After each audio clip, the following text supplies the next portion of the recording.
look at my level now. I don't have a small car again, by the grace of God. The cars that I have, they are cars that are higher to the ground. But how did I get to that level? I was listening to Mike Murdoch one day. I was in my sitting room.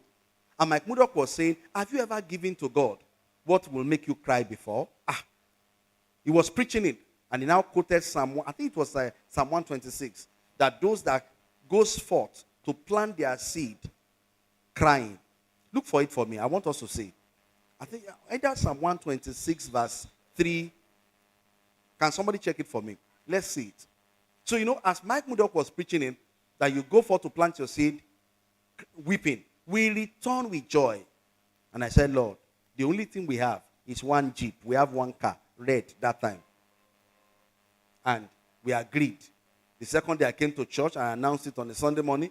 I'm giving this car to God.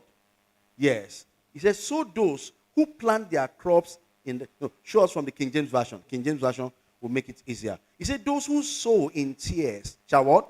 Shall reap in joy. Move on, verse 6. Verse 6.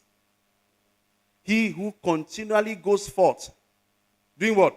Weeping, bearing seeds for sowing, shall doubtless come again with rejoicing, bringing his sheaves with what? With him. So I came to church, I announced it. Church, I'm giving my car. I want it to be sold. I'll give the money to the project that is going on. We sold the car. And I gave the money into the project. The 11 project came up straight. And do you know that God used it to change my level? I buy cars now by favor.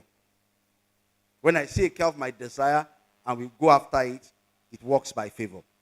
So for every battle you face, there's a peculiar what? Instruction. Look at how he faced the first one. God said, go out against the Philistines. The second time, God said, no, don't go out against them directly. Pass through the back. Take them through the forest. And you will see what will happen. Let's now go deeper. Now, for you to hear instructions from God consistently, do you know that there are certain things that you need to put right? Hello?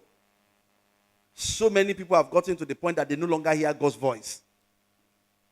And it is very terrible. If you don't hear God consistently, there are battles you will face. Hey, you won't know what to do. You will think, yesterday's instruction will solve today's problem. It doesn't work that way.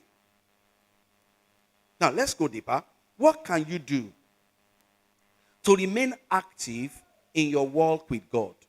What can you do to remain active in your walk with God so that you can have access to fresh instruction?